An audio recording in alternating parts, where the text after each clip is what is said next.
আমাদের Ghatal eco tourism park যাওয়ার রাস্তা, তার সামনেই ঢালাইয়ের কাজটা চলছে, মানে আপনাদেরই যাতায়াতের সুবিধার জন্য।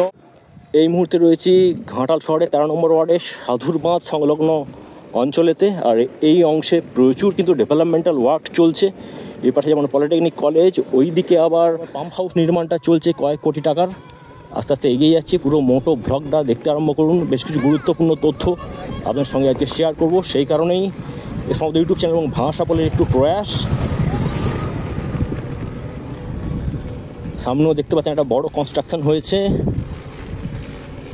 এটা মিউনিসিপ্যালিটির ভ্যাট ফেলার গাড়িগুলো এখানে থাকবে, সেটাও দেখিয়ে দিচ্ছি।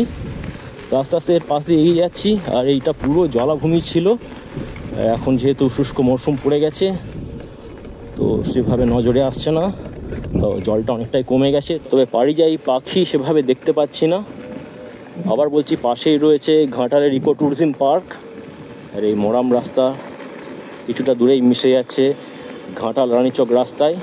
আর যে তথ্যটা দেবো বলে এসেছি, দেখতে পাচ্ছেন আমাদের ঘাটাল ইকো ট্যুরিজম পার্ক যাওয়ার রাস্তা, তার সামনেই ঢালাইয়ের কাজটা চলছে, মানে আপনাদেরই যাতায়াতের সুবিধার জন্য ঢালাইয়ের কাজটা চলছে, কংক্রিটের কাজটা চলছে। তো আপাতত বৃহস্পতিবার পর্যন্ত এপাশ দিয়ে কিন্তু যাতায়াতটা বন্ধ থাকবে। এই গুরুত্বপূর্ণ তথ্যটা দিলাম, তাই তো? তো পার্ক যাওয়ার গুরুত্বপূর্ণ রাস্তা এই মুহূর্তে ঢালাই হচ্ছে, সেটাই তুলে ধরছি।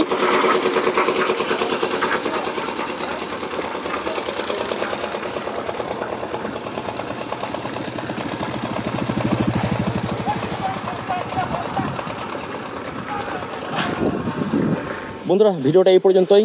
ভালো লাগে লাইক, শেয়ার এবং চ্যানেলটা সাবস্ক্রাইব করবেন। টাটা।